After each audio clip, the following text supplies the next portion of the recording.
In the vast expanse of the galaxy, where ancient civilizations rise and fall like cosmic tides, there exists a truth that most species refuse to acknowledge. Humans possess something that no advanced technology can replicate, no genetic enhancement can improve, and no artificial intelligence can truly understand. It isn't their capacity for violence, though they excel at that when necessary. It isn't their stubborn refusal to accept defeat, though that trait has saved countless worlds. It's something far more profound and infinitely more dangerous to those who would see them as mere primitives. It's their ability to be chosen. When the last of the Drakmori Empire's royal bloodline went missing, when their most sacred hatchlings vanished without a trace, when their most powerful scanning technology and psychic trackers found nothing but empty space, the proud dragon lords were forced to confront a humbling reality. Sometimes the most precious things in the universe choose their own guardians, and sometimes those guardians are the very species you've spent centuries looking down upon. This is the story of Marcus Chen, a human maintenance worker on a forgotten mining station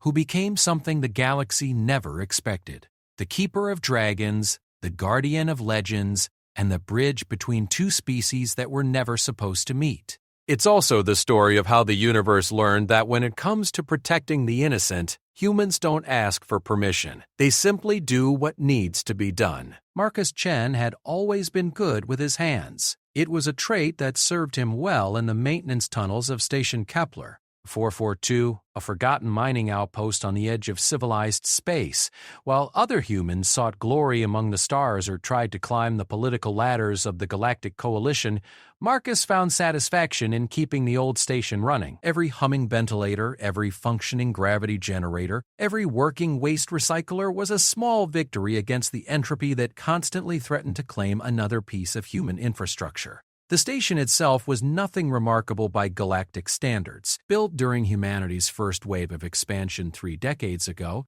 it served as a refueling stop and minor trading hub for ships heading into the Outer Rim territories. Most of the permanent residents were humans, with a handful of other species who found the remote location suitable for their various needs. The Zelkari merchant who ran the primary trading post, a few Korthak engineers who specialized in deep space communications, and old Theron, the mystic who claimed to read fortunes in quantum fluctuations. Marcus preferred the quiet. After growing up on overcrowded Earth and spending 5 years in the Coalition Navy, the gentle hum of the station systems and the predictable rhythm of maintenance rounds felt like peace. His small quarters in Section C were Spartan but comfortable, equipped with everything he needed: a bed, a small kitchen unit, a workbench for tinkering with salvaged electronics, and a viewport that looked out into the star-scattered darkness of space. It was through that viewport that he first noticed something was wrong. The morning shift had started like any other. Marcus rolled out of bed at 060 station time, grabbed a quick breakfast of reconstituted eggs and synthetic coffee, and checked his daily assignments on the maintenance terminal. The list was routine.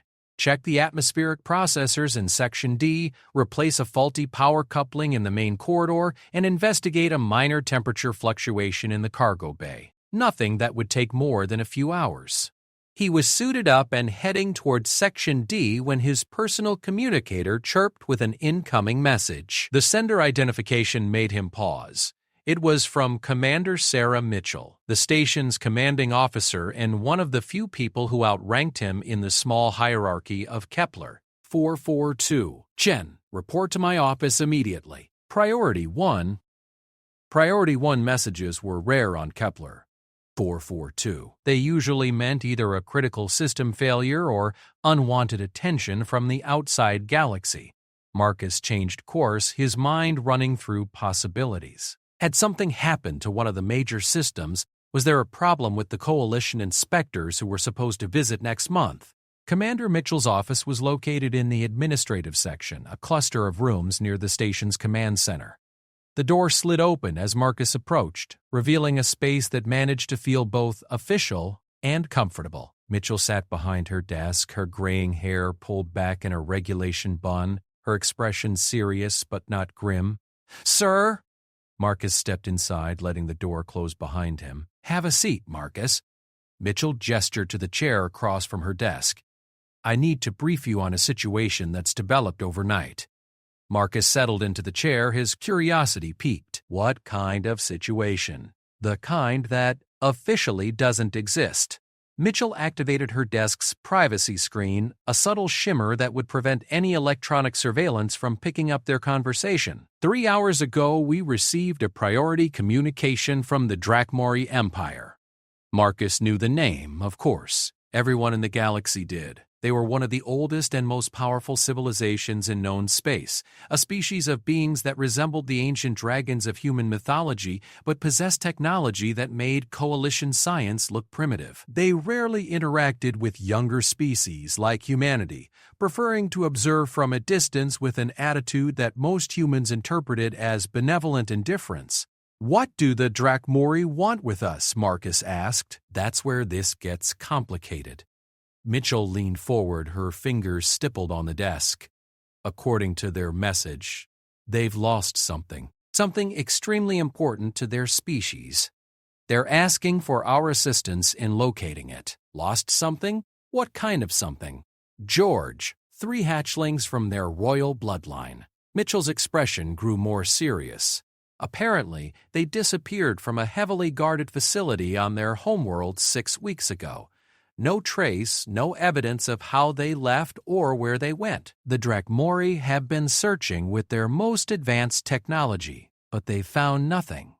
Marcus frowned. Why are they asking us for help? Our technology is nowhere near their level. That's what I thought too, until I read the rest of their message.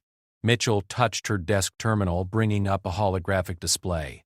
They're not asking for our technology, Marcus. They're asking for our permission to search this station. The hologram showed a 3-dimensional map of Kepler 442 with several areas highlighted in red.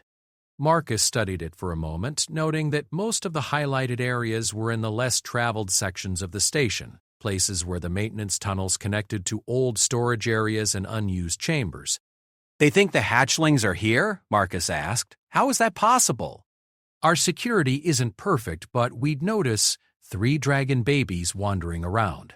That's what I told them. Mitchell touched the display again, zooming in on one particular section. But they insisted something about the hatchlings having unique energy signatures that their long-range scanners detected in this region of space.